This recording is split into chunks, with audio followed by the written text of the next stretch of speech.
माझ्याबद्दल एक पाची ओपिनियन. मी स्त्री आणि मी ती स्त्री जिला लोक लक्ष्मीचं नाव देवीचं नाव देतात, पण तसा आदर तरी करतात का? नाही, तसा आदर तर अजिबातच करत नाही. अरे साधं एक पोरगी तिला आवडेल तशा कपड्यात ती कुठे गेली की लगेच तिच्याबद्दल दोन बायका बोलायला लागतात. समजा आता एक बाई गेली, ओ काका ऐका ना जरा, हे पाव किलो कांदे आणि बटाटे द्या जरा. तो जरा थांबा, ह्यांना वगैरे देतो आणि तो नंतर तुम्हाला देतो. अहो ऐका तरी, पोरीला तरी बाबा कसे कपडे घातले. अहो मुक्ता बाई, मी पण तुम्हाला तेच सांगत होती की असे घालून आले तरी बघा. रस्त्यावरती एवढी लोक असतात, ते काय म्हणतील ते सुद्धा विचार नाही आला. हो लोकांचं तरी सोडा, रस्त्यावरती एवढी पोरं बसलेली असतात, कशाला बघतील ते सुद्धा नाही विचार आलं. अहो त्यांचं तर काय, आजकालच्या पोरांचं संस्कार नाही, एवढंच सुद्धा नाहीये. त्यांना जर आमच्याकडून संस्कार केला.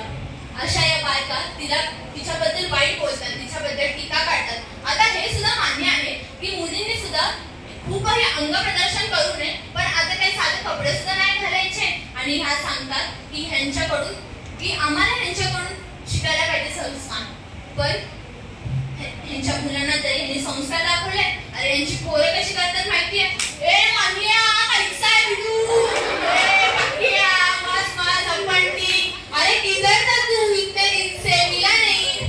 अरे मैं घर पे ही था, वो पता है ना मेरी मम्मी बहुत काम लगाती है रे, इसलिए मैं घर पे बैठा था. करना बाहर गया था, भाग जाता था मम्मी बनाती थी. अरे हाँ मैं भी वैसे ही घर पे ही बैठा था और ना घूम रहा ही था. वैसे ना बहुत दिन से ना कंटाला आ रहा है, कुछ तो ना करना है, बहुत बोर हो रहा है.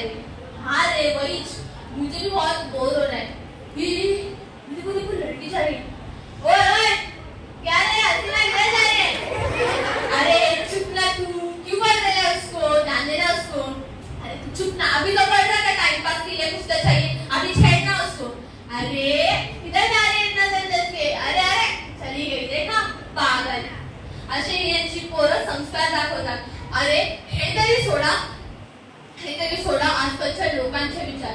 तुम्हाला आता मी एक घरातली गोष्ट सांगते. ओ बाबा तुम्हाला माहितीये का, आज तर ना मी खो खो मध्ये 4 जणांना आउट केले माहितीये.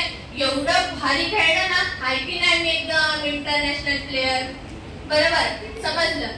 तुला एक सांगतो, हे सर्व करायची काही गरज नाही, तुला बाहेर जायची काही गरज नाही. आणि तू कशाला एवढं काही त्याच्यासोबत खेळतेस?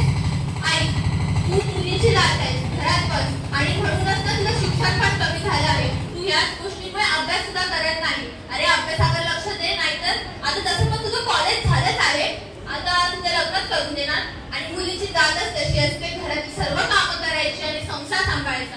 मग तू तेच करत बस. ओ बाबा पण मला अजून एवढं नाही करायचं, मला एवढ्यात अजून लग्न नाही करायचे. मी शिक्षण करणार, आपलं पूर्ण करणार, मी अभ्यास पण चांगलं करणार, चांगली पदवी मिळवणार, मला हे लग्न वगैरे नाही करायचे. अशा बऱ्याचशा घरात अशी परिस्थिती असते. मुली जराशी काय अभ्यासात कमी पडली की लगेच तिला धमकी देतात लग्नाच्या. अरे एक तर लग्न झालं की लग्नाच्या आधी घरातली सर्व कामं करायची, आई वडिलांचं ऐकायचं, घरात बसायचं, आपल्या आवडीचे कपडे नाही घालायचे. आणि लग्न झालं की मग लग्नानंतर सासऱ्यांचं ऐकायचं, सासूचं ऐकायचं, त्यांच्या निर्णयाप्रमाणे आपण वागायचं. कशाला? आम्ही काय माणसं नाहीत का? अरे आम्हाला पण निर्णय घेण्याचा हक्क आहे. आणि काय कपडे घातले की लगेच रस्त्याची जागा नाही, क्या रे हसीना किधर जा रही है, लगेच बोलायला लागणार. अरे म्हणजे आम्ही आता आपल्या आवडीचे सुद्धा कपडे नाही घालायचे. अरे रात्रीच्या टायमाला पण बाहेर जायला देत नाही. आणि तिथे जर घरात मुलगा असला तर मुलाला तर रात्रभर फिरायला भेटतं, घरातली एक काम करायला सुद्धा सांगत नाही. आता हे सुद्धा बरोबर आहे की मुलीच प्रत्येक वेळी बरोबर असतात असं सुद्धा नाही, आणि मुलंच प्रत्येक वेळी चुकीचे असतात असं सुद्धा नाही. मुलींनी सुद्धा स्वतःचं संरक्षण केलं पाहिजे.